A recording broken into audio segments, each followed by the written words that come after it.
One. Hi, everybody. My name is Janis Neary Miller.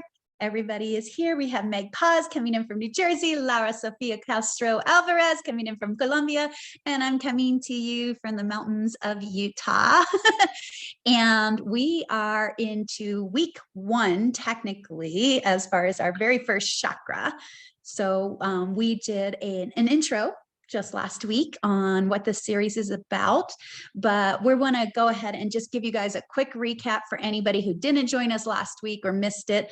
And so Laura Sofia, can you please explain to everybody really quickly just what we're doing this for, what this is about, and also just give us an overview, because again, this is a class for the curious, so not everybody knows what chakras are, or they may have heard of it and they have an idea, but they don't really know. So can you, with all of your experience, recap very quickly what chakras are? Yes, thank you, beautiful Janis. Well, we are here in the marvelous and amazing world of chakras and in a rainbow with lots of colors. And today's color is red, but we're going to go there just in a second. We're going to talk a little bit about what are the chakras. Just remember ourselves that the word chakra means wheel. So when we talk about our chakras, we're talking about our energy wheels. And I'm just going to give you an acronym for us to remember 4 important words that are related of how chakras relate to life force energy. So we are used to a word called rest, right? Rest, it is an amazing word, but sometimes it or don't apply, right? In this case, the E, we're gonna change it with A. So we're gonna change the E. We're gonna change it for an A. Okay, so we're gonna have this acronym of RAST. So this RAST acronym would be: the R is reception, the A is assimilation, the S is storage, and the T is transmission. Okay, so the RAST acronym would be the reception, assimilation, storage, and transmission of life force energy. So that's a very big and important resume of chakras and how its energy is transmitted. Okay, so what is chakra healing really? We talk about 7 basic chakras, and that's why we're having 1 class per chakra. But it is important to know that there's 2 different ways or main ways to connect with healing with chakras. So the first way is to balance between the excess and deficiency of each chakra. So we just precisely look at every chakra and see how's the balance in that chakra. And the second way to connect with chakra healing is to balance with other chakras in an even distribution of energy and alignment. Okay, so if we just imagine one battery of 100%, and we just divide that 100% in 7 chakras, we have a little bit more of 14% per chakra. So if we have a chakra that is probably 30 or 40% of energy use, there's probably another chakra that would be less than 10% or 5%. And so there we will have an imbalance. Okay, so this is very important for us to remember because here we are talking about balance, right? And balance through chakras is very connected to just looking at what chakra or the distribution of the energy of all the chakras. So we have a little bit of what we talked about in the introduction and the importance of what is a chakra, remembering our acronym. So remember the R-A-S-T. So the chakra RAST, we can say. So it's the reception, assimilation, storage, and transmission of life force energy. Okay, so what are we going to do now is to go in a deep dive in our first chakra.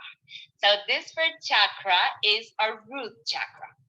Yes, it's a color red, and it's a very powerful chakra. I'm gonna invite you to just do a 10-second exercise, and it's to grab your hand, any of your hands, and just put it in the base of your spine. So let's remember that there's the location of this first chakra, and we're just gonna put gently our hand there. If you want to close your eyes or just leave them open, we're gonna do a conscious breathing, just slow and deep. And we're gonna imagine a red light. And we're just going to contact ourselves with what we feel in that hand that is touching the base of our spine. So there you go. There's how we realize that there's the energy of our root chakra. This is just some seconds that we just connect with our first chakra. And we can do this exercise for more than seconds, minutes, or hours, just to connect with our energy and be conscious of it. The element of this chakra is fire. So if you just think about how the roots, right, of Mother Earth and ourselves in our root, in our physical body, is connected to this fire. If we just think about this aspect of these aspects related to this first chakra, we can talk about survival and we can talk about grounding. Yes.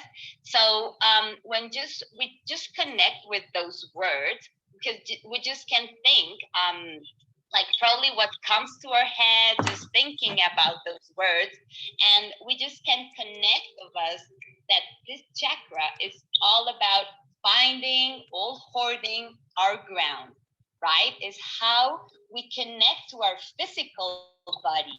It's taking care of our physical body, our health, is moving our body. Sometimes when we just stay a lot of time very without moving ourselves, we just feel that there's something physical in our body that is in the base of our spine, right? That we just have to move a little bit just to feel the energy flow. So this chakra is also about connecting with nature. It's about connecting with our Mother Earth, right? So if we just think about the root, the name root, and we think in a tree, well, the tree has roots, right? And it's the deep connection with the soil of the Mother Earth. So there we can connect with these red colors and black colors and granite colors, yes? And that's how we start to relate our chakras, our energy centers, with the connection to Mother Earth, right? So when do we know we have these blockages with this chakra? Well, if we have trouble finding or holding our ground, well, there's probably a blockage, right? Also, if we don't like to do exercise or physical exercise or move a lot, well, we feel, like your physical body just feels that it needs to move. So if we just stay steady, there's probably a blockage there because we're not doing exercise or moving our bodies. Also, when we feel disconnected to nature, yes, doing a walk in the nature or just like hugging a tree or just feeling the grass in our feet, this disconnection with Mother Earth also means a blockage in this chakra. So this is a little bit more about this chakra and its name, its color, its element fire. Yes, this red, beautiful, the survival, the grounding. And now we're going to do a deep dive in different things that we have surprises here. So I'm going back to you, Janis, to just hear a little bit about astrology. Yes. So like you said, it is a very grounding space. And so one of the things with astrology is we can find things not only in our own natal chart, where a natal chart is basically a chart that is plotted based on the time and location of your exact birth. And what you get is a wheel. And in that wheel, you have all of the elements. So you do have the balance of energies and how they show up in your life. But where they show up and those energies do come into your life, where planets show up on that chart, all kind of amplifies or diminishes, or you can harness or you can release certain things that are going on inside of you consistently based on your so-called personality that is that entire wheel. And so one of the things I would look at is if I was doing like a personal reading, if you wanted to know how to balance some of the energies in your life when it comes to the root chakra, we would look at certain things like your second house. The second house represents your stability, your security, your sense of groundedness, not just financial, although that's a big part of it. So in my Abundance is Your Birthright class, we do focus on that. But in that house, that is some things like maybe that house is with more of a fire energy, or maybe it has more of a water energy, depending on what sign it falls into. And so we can kind of work with that to say, this is how I show up to ground myself. This is how I show up for my stability. This is what's important to me.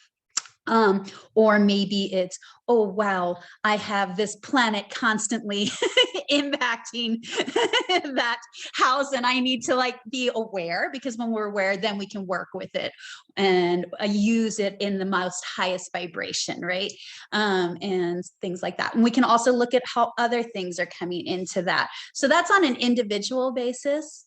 Some signs also are more grounded than others. So if your sun sign, how you show up, the true, the pivotal part of your, let's just call it ego, the sun sign is in Capricorn or Taurus, you already have a more grounded personality where you are focused more on those day-to-day ground, like the structure of your life, the stability of your life.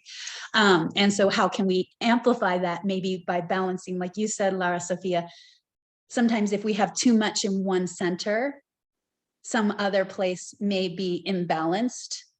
So how can we use other parts of your personality to bring that all into balance? Because if, for example, in your second house, or another house that is represented by the root chakra can be the fourth house, which is your home, your inner home, not only as a child, but your like physical home.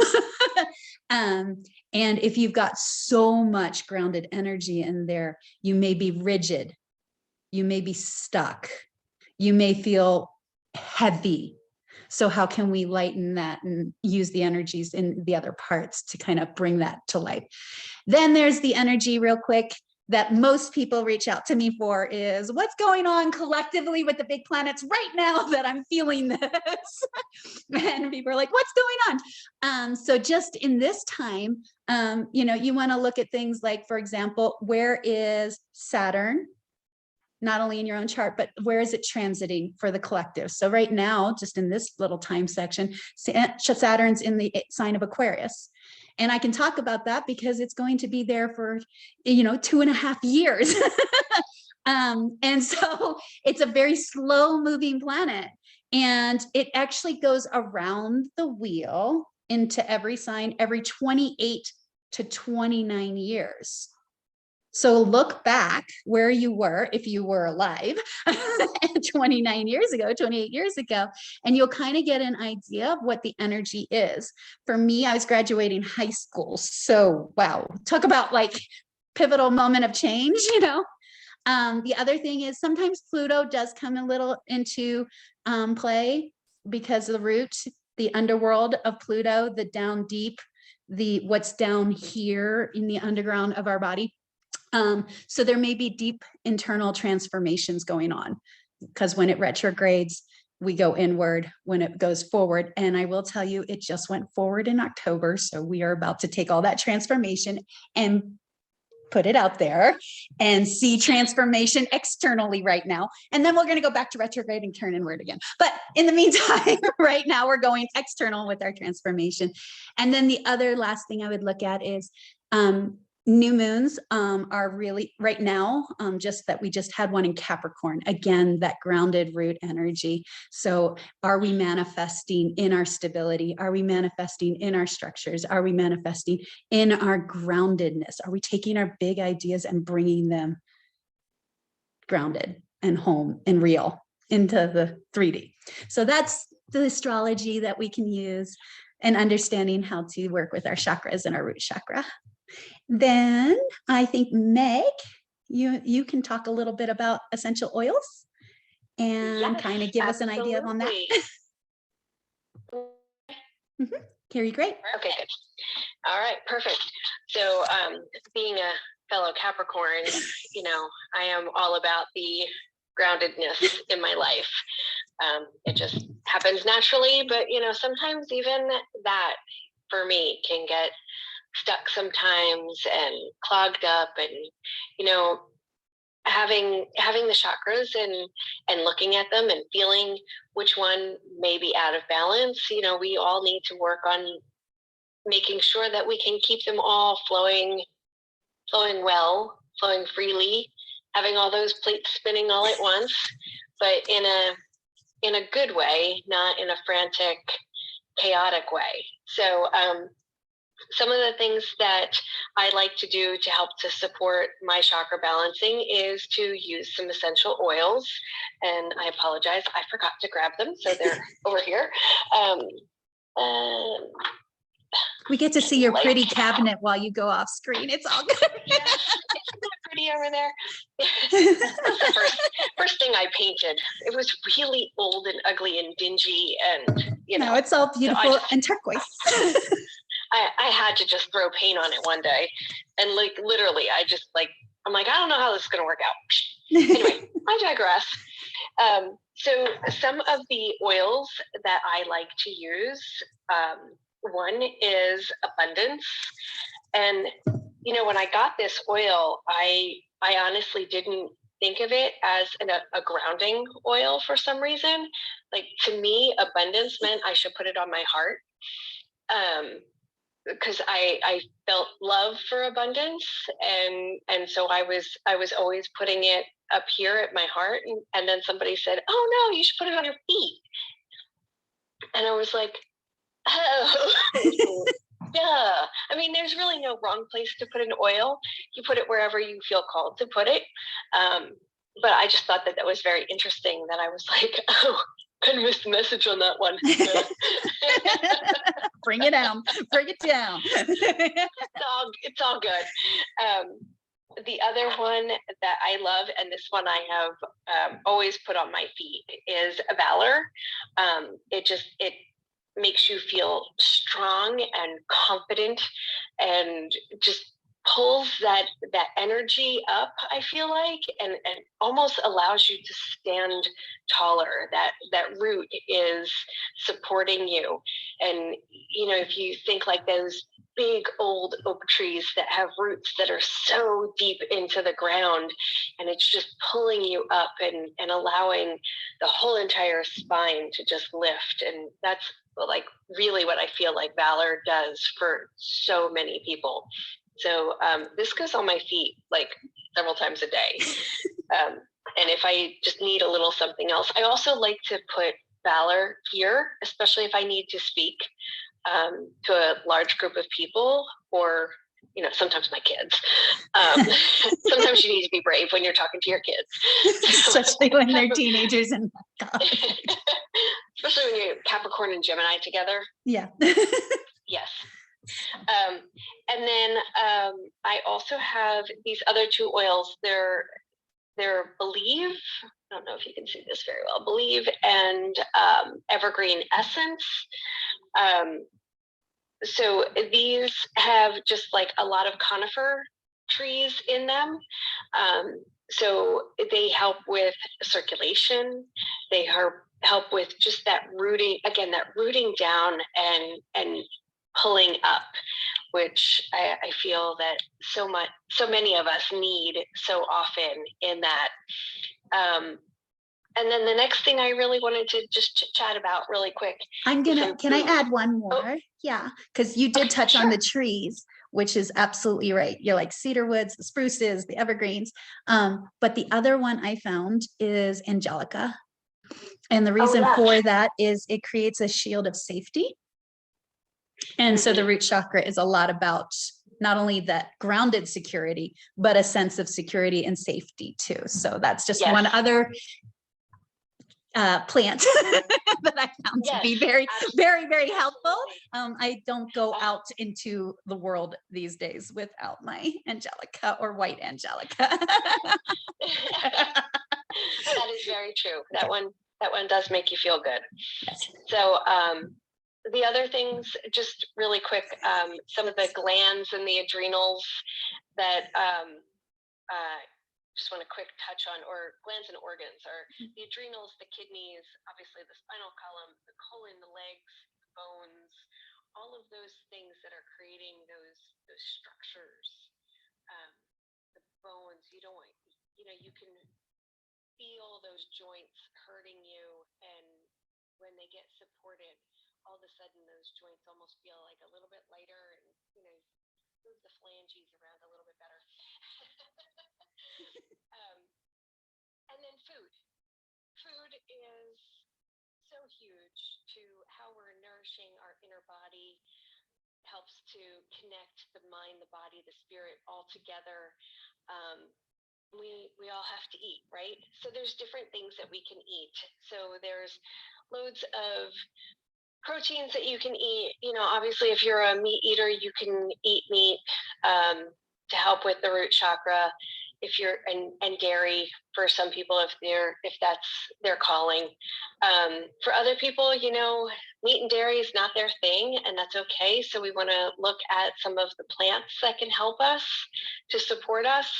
So just really the one that I want to talk about today are beets. And I really chose this one because it's not my favorite. Because here's why. I find it tastes like earth. And that's what it does. Like, it is grounding to the earth, to the root chakra, and that is what it's supporting us with. So I have found something that I can put beets in that I actually like, and it's a little salad. So I'm going to get the recipe together, because it's just kind of like something that I threw together. I took the thought of something that I had at Panera one day and wanted to recreate it. So I threw some finely chopped up roasted beets into this Mediterranean bowl, warm bowl, with quinoa and rice and a little bit of tahini and some arugula, which has that peppery grounding taste, and the beets, threw it all together, and it was quite lovely. So I will have to try that with my daughter, because she does not like beets either. And I am always up for trying a new recipe for her. The other way I like beets is to slice them very thin and make beet chips. I am willing to eat beet chips. I don't deep fry them. I either air fry them, or I will put them in the oven on a low temperature just to make them like a chip. And I will eat those all day long. Okay. But it's not something that I'm like, oh, it's beet season. Yeah, I can't wait. I'm like, okay. But when I saw the connection between the taste that I always say, oh, it just tastes like earth, to the fact that, oh yes, it's red, it's grounding, it's a root chakra. Okay, let's go with that. Yes. So, and speaking of the earth, Lara, Sofia, can we pivot over to what you found in the earth and you find in the earth? Let's bring that back around. Like that segue? Look at me. You're welcome. Connection. Thank you, Meg, for that brilliant information. It's time for me to talk about something I love, and that's crystals. So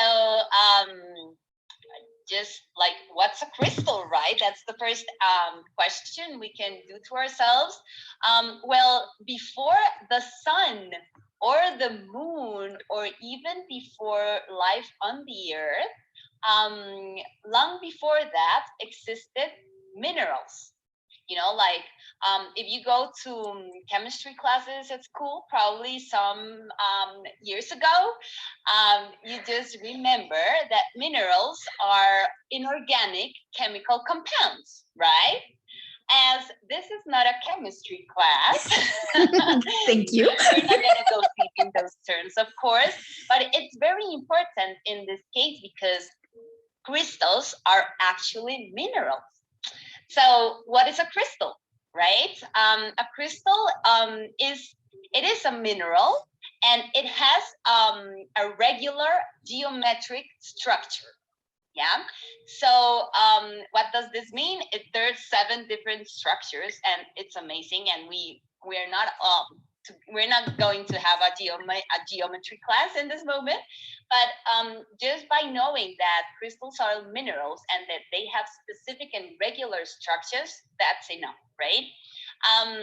They actually were formed when planet Earth was formed. So that's a lot of years ago, billion years ago. And crystals are like Earth DNA.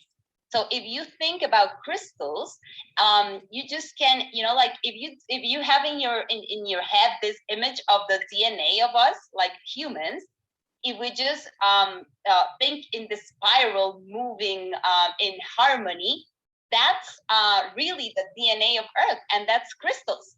So there's different type of crystals, and they're actually the chemical print left by evolution.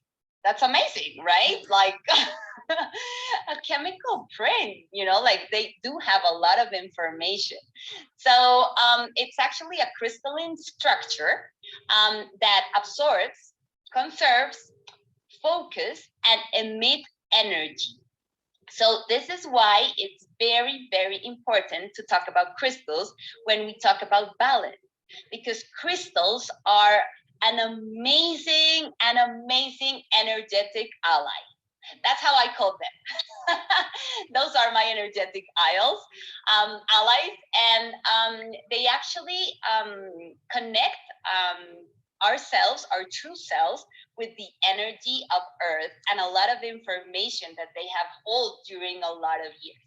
So we in this chakra that we're talking about, the root chakra, I'm just going to talk about 3 different crystals that I want to show you, and we're going to talk about just uses, like personal use, a home use, and a work use, so we can have this tool, like different tools. I'm just going to share a curious fact of each of the crystals, and of course their powers, because they are absolutely amazing. So I'm going to start with red jasper. This is the red jasper. We can see it here in camera, or if you're listening, you just can imagine a beautiful red crystal. It's amazing. Its powers is passion, vitality, and stimulation. So it's a very powerful crystal, and it has like the color of Earth, right? Like the soil, and it's amazing. A curious fact is that in some Native American tribes, they call this crystal the blood of Mother Earth. So that's amazing because, like we are so connected to Mother Earth that if we realize and we just think about our blood and the function that it has in our body, and we just think about the red jasper and the function that is for Mother Earth, well, that's absolutely amazing, right? So in a personal use, well, if you sit with a red jasper, you can rise your energy and your creativity. So this is very related to just connect to your energy, to embrace that energy and that creativity. For home uses, we also can keep this red jasper in our bedroom to rekindle passion. So this is very amazing to embrace passion. And if we talk about a use in work, we can talk about that it enhances its ability to get things done while it promotes harmony. So it's like doing things in harmony. So that's great, right? Like we need that in work. So this is our red jasper, and it's amazing. So another one is our famous obsidian. The obsidian is a very, very powerful crystal. Its power is truth, definitely deep truth, protection, and clarity. So just a curious fact for obsidian. Obsidian is volcanic glass. Did you know that? It's volcanic glass, and it is firm when lava.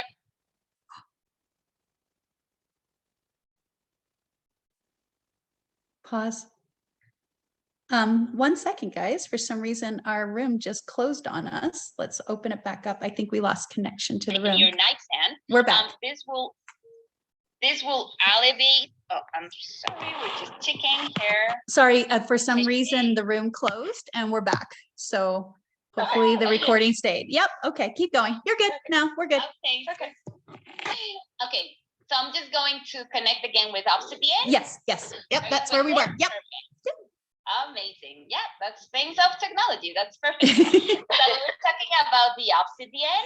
And the obsidian is an amazing, powerful crystal that connects us a lot with our feminine energy. It's amazing. Its powers is truth, like very, very deep truth, protection, and clarity.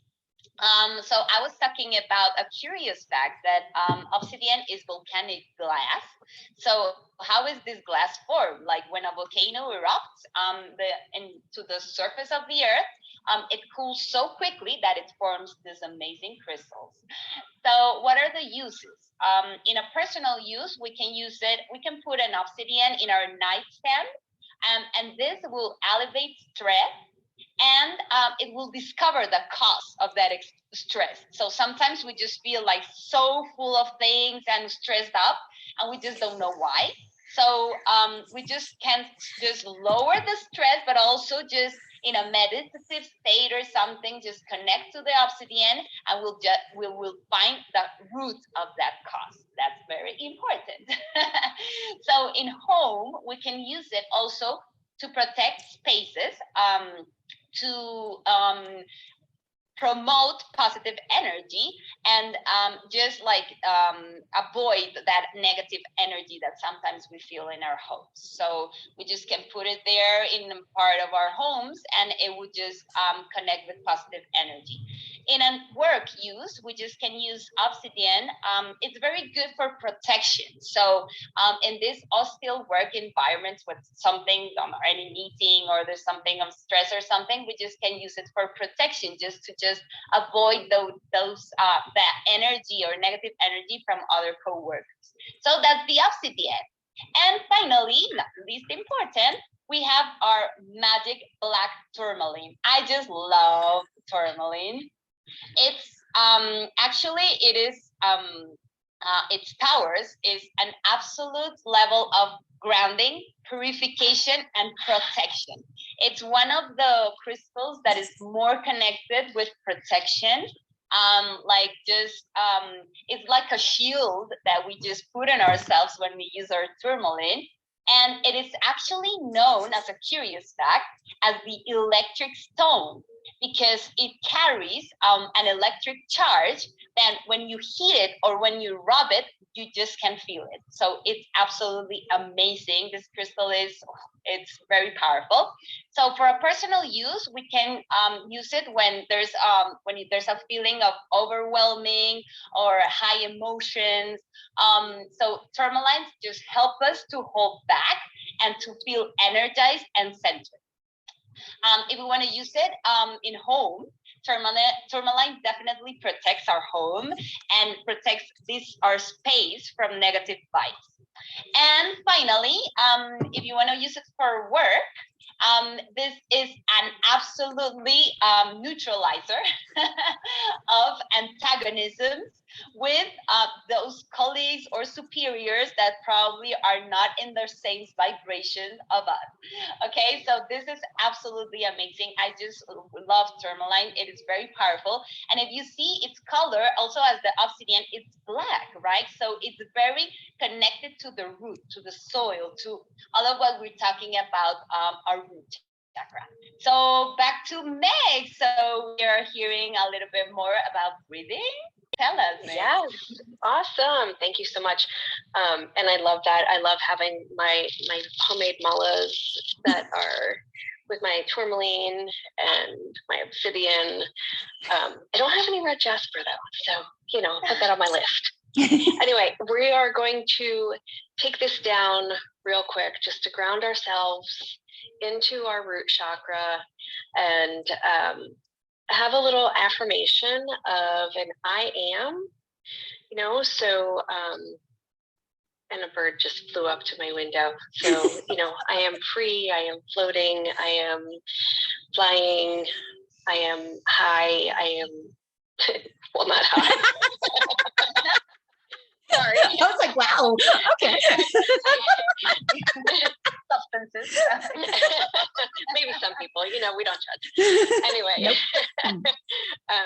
So an I am affirmation, whatever you want to finish that sentence off with, that is for you to just take that in. We're going to do a 4-7-8 breath. So breathe in for 4, hold for 7, release for 8. It's a relaxing breath and it'll help to bring us down and ground us.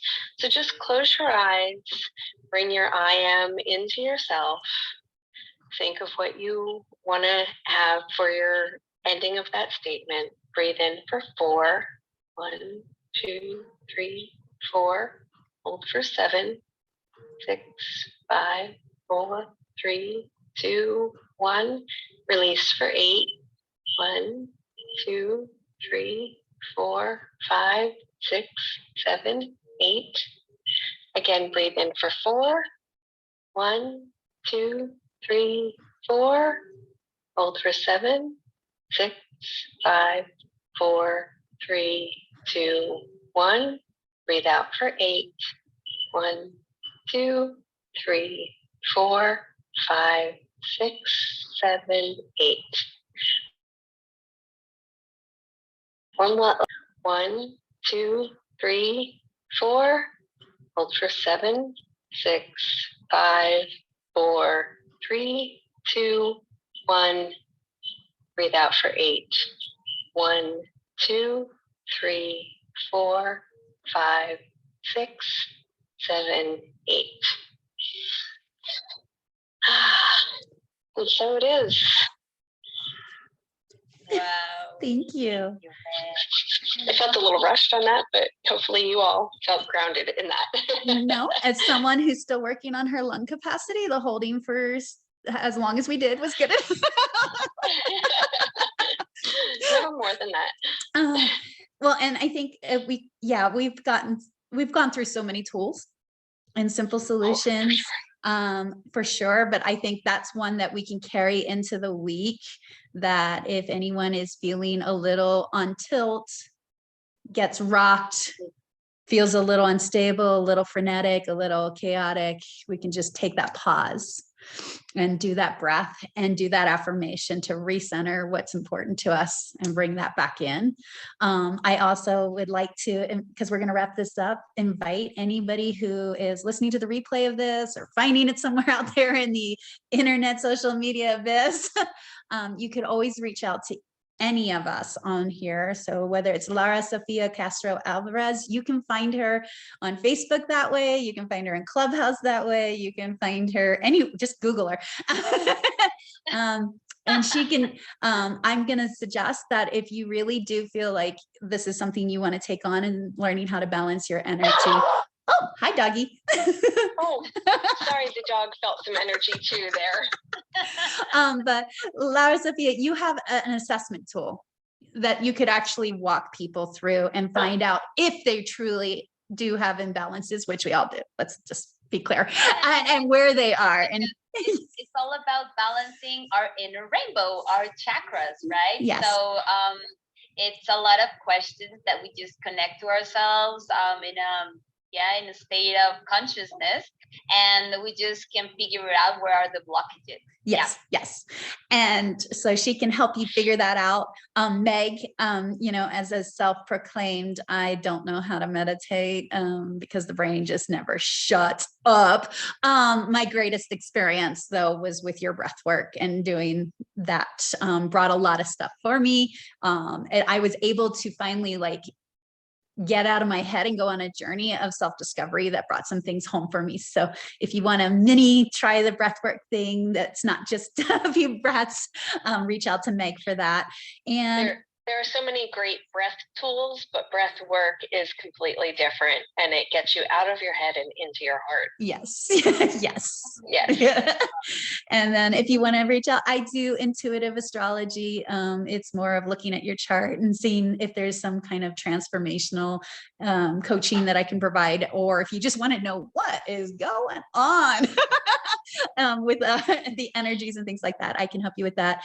And then both Meg and I are practitioners in essential oils. So if that's something you want to learn about how to raise your frequency or ground yourself with, we can help you with that too. And I work with crystals, of course. I love crystals. Well, I was going to say your assessment, and what I was going to bring back is what your assessment does is not only help with these different modalities, but then you have you can co-create crystals and what people need, not only in terms of beautiful jewelry like you wear all the time, but also just in a chakra balancing experience, so that people can learn how to use crystals not only on their person, but in their home, and like you said, at work and in certain situations, or what to grab when you need it as well. So bringing that into that ability for people, just because again, we're not experts, but we have a passion, and we have really done